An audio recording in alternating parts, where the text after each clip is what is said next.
नमस्कार, सत श्री अकाल, गुड मॉर्निंग। ये वीडियो मैंने हिंदी भाषा में बनाई है। इसका टाइटल है कि भारत से असिस्टेंट नर्स, केयर गिवर्स, जिसको कनाडा में पेशेंट सर्विस एसोसिएट के नाम से जाना जाता है, वो कनाडा में कैसे आसानी से आ सकेंगी। देखो, पुराने सिस्टम में क्या था कि 2750 बच्चों की देखभाल के लिए और 2750 बुजुर्गों की देखभाल के लिए यही कोटा था जो एक साल के अंदर नर्स जो केयर गिवर्स आ सकती थी। पर मैं आपको आसान तरीका बताने जा रहा हूं। जो मैं आपको इंफॉर्मेशन दूंगा वो आपके सेल फोन से आप फ्री में भी ले सकते हो।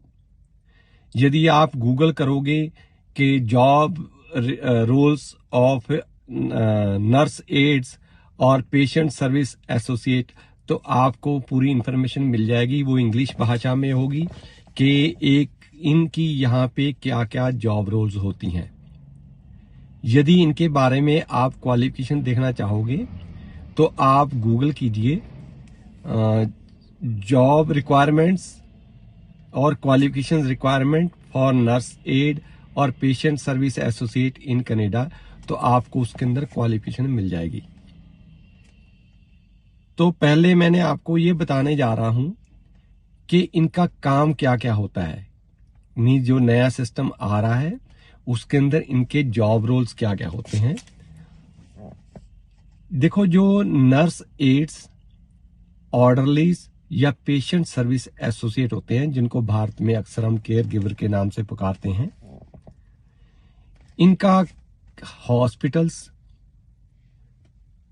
Medical labs, senior citizens home के अंदर ये नर्स की हेल्प करती हैं, डॉक्टर की मदद करती हैं, या कोई भी स्पेशलिस्ट है उनकी मदद के लिए रिगार्डिंग पेशेंट्स जो इसको आप भारत में मरीज कहते हो, उनकी देखभाल के कारोबार के अंदर इनकी हेल्प ली जाती है। देखो, यदि आप नए नए कनाडा में आए हो तो आप सीनियर सिटीजन होम में काम कर सकते हो। वो एक प्राइवेट जॉब होती है, पर उसके अंदर आपको लगभग 20 से $25 पर आवर तनख्वाह मिलती है। उसके साथ साथ आप इवनिंग क्लासेस ले सकते हो। इनकी जो नर्सिंग एसोसिएशन है उसके मेंबर बन सकते हो। फिर आप सरकारी हॉस्पिटल में नर्स के तौर पे जा सकते हो। और नर्स की तनख्वाह तो मैं सीधी बात बताता हूँ कि एक साल का 1 करोड़ रुपया तो ले ही लेती हैं, उनको मिल जाती है। तो यहाँ पे मैं आपको लगभग इनकी 30 ड्यूटियां बताने जा रहा हूं। ये तीनों ही, जो नर्स असिस्टेंट नर्स है या nurse aides, orderlies, patient service associate या केयर गिवर, ये काम करती हैं जो मैं बताने जा रहा हूं आपको हिंदी भाषा में। नंबर 1 क्या होता है, हर पेशेंट के बेड के पास सिस्टम लगा रहता है कि नर्सिंग कॉल सेंटर हुआ, उसको कोई इमरजेंसी है, उसको खाना खाना है, उसको हेल्प की जरूरत है, तो वो उसके बाद बटन होते हैं। जैसे वो बटन दबाता है, सबसे पहले उसको जो अटेंड करती है वो असिस्टेंट नर्स जो है वो ही अटेंड करती है, या केयर गिवर जो उसके साथ होती है वो अटेंड करती है। दूसरा है कि जो आपने देखा होगा कि कई बार पेशेंट के पास पेशाब करने के लिए या टॉयलेट जाने के लिए पैन रखे होते हैं। यदि वो उनको यूज करता है तो इन्होंने उनको क्लियर करना होता है। नंबर 3, पेशेंट्स के कपड़े बदलने, उनके सिर को कंघी करना, उनको नहलाना, उनको टॉवल से साफ करना और उनको वापस बेड पे लेकर आना, ये उनका काम होता है। उनको खाना खिलाना, यदि वो खाना नहीं खा सकते तो उनको खाना खाने के लिए मदद करनी।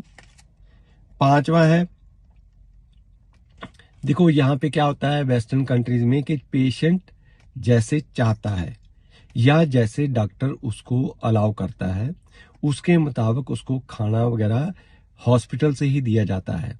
तो उसकी सिलेक्शन के अंदर पेशेंट की हेल्प करनी। यदि पेशेंट बोल नहीं सकता है तो जो असिस्टेंट नर्स है वो उसको राइट डाउन कर सकती है। नंबर 7, पेशेंट को का वजन करना डेली, उसको लिफ्ट करना, उसको बाएं या दाएं रोल करना, या उसकी सोने की पोजीशन को सही करना, ये इनका जॉब रोल है। 8वां क्या है कि यदि पेशेंट का ऑपरेशन होना है उससे पहले उसके बाल काटे जाने हैं तो बाल काटने का काम इनका होता है।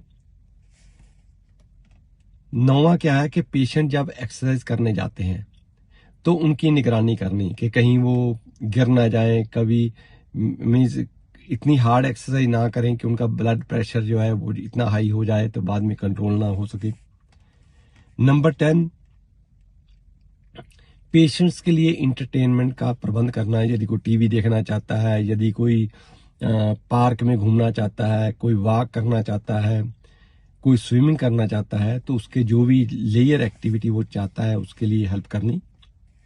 यदि पेशेंट को पिकनिक वगैरह के लिए लेकर जाया जाता है तो उनके साथ अकम्पनी करना होता है, तो उसको हर तरह का चलना फिरना ट्रांसपोर्टेशन में हेल्प करनी। कुछ और ड्यूटीज होती हैं जैसे ब्लड प्रेशर चेक करना पेशेंट का, उसका तापमान चेक करना, उसका ब्लड प्रेशर मॉनिटर करना, इनका रिकॉर्ड करना, और वो आदमी कितना पानी पी रहा है, कितना पेशाब कर रहा है, मीन्स कितना उसका इनपुट है, कितना आउटलेट है, उनका रिकॉर्ड करना। पेशेंट को चेहरे से या उसके बिहेवियर से देखना कि उसका इम्प्रूवमेंट हो रहा है या नहीं हो रहा है। उसके ब्लड यदि ब्लड सैंपल लेना है, यूरिन सैंपल लेना है, टॉयलेट सैंपल लेना है तो उसके साथ उसकी मदद करनी। पेशेंट को एक जगह से दूसरी जगह पे व्हील चेयर पे लेकर जाना है, स्ट्रेचर पे लेकर जाना है, या उसको ट्रीटमेंट देना है, मेडिसिन देनी है, टाइमली उसको मालूम होता है किस टाइम पे कौन सी मेडिसिन देनी होती है। यदि पेशेंट कोई चाहता है कि मैसेज कन्वे करने को, क्योंकि डॉक्टर एक होता है और नर्स भी एक होती है, उसके नीचे अटेंडेंट ज़्यादा होते हैं, तो जो मैसेज पेशेंट कन्वे करना चाहता है कंसर्न डॉक्टर को या नर्स को, वो इनकी ही ड्यूटी होती है।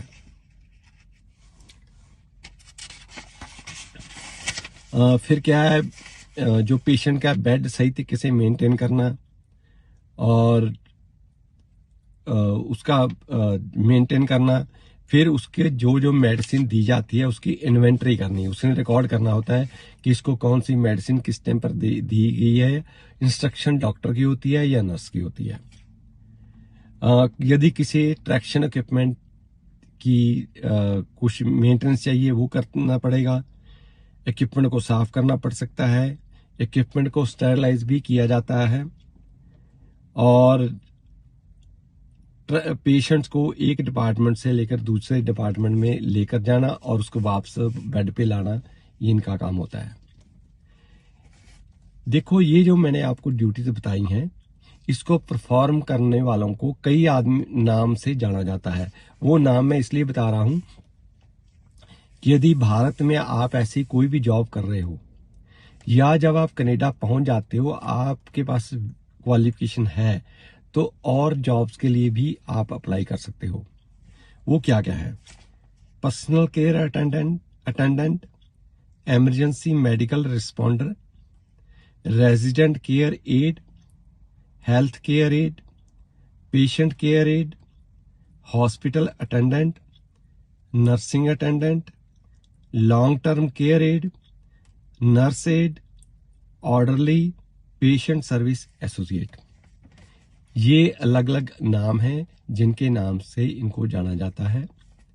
देखो, कनाडा में आने के लिए ना रिश्वत की जरूरत है, ना हेरा फेरी, ना बोगस डॉक्यूमेंट्स की। यदि आप ये जॉब रोल्स कर रहे हो, आप कोई भी इंग्लिश का जनरल मॉड्यूल का एग्जाम, चाहे आइलट, टॉफल, सेल्पिप, कैल, कर्सपीटी, कोई भी जनरल मॉड्यूल का एग्जाम पास कर लो, आपकी जो एकेडमिक क्वालिफिकेशन है उसकी आप ईसीए करवा लो। यदि आपको इंग्लिश भाषा में चाहिए तो मैंने आपको बताया कि गूगल करके आप सर्च कर सकते हो। यदि हमारे से कोई भी इंफॉर्मेशन फ्री में लेना चाहते हो तो हम कनाडा के लोगों ने एक पटियाला में दफ्तर बना के दिया है, जो सुबह 10 से लेकर शाम को 4 बजे तक फ्री ऑफ कॉस्ट आपको इंफॉर्मेशन देगा। आप वहां पे फोन कर सकते हो 9815101148 या दूसरा नंबर है 988825 है 95,000। आप उनके ऊपर फोन पे संपर्क कर सकते हो। इफ यू फील कि हम आपको इंफॉर्मेशन सही दे रहे हैं, आप इसका लाभ ले रहे हैं, आप अपने दोस्तों से, रिश्तेदारों से हमारा चैनल शेयर कीजिए और इसको सब्सक्राइब कीजिए। Please stay connected with us. Thank you very much.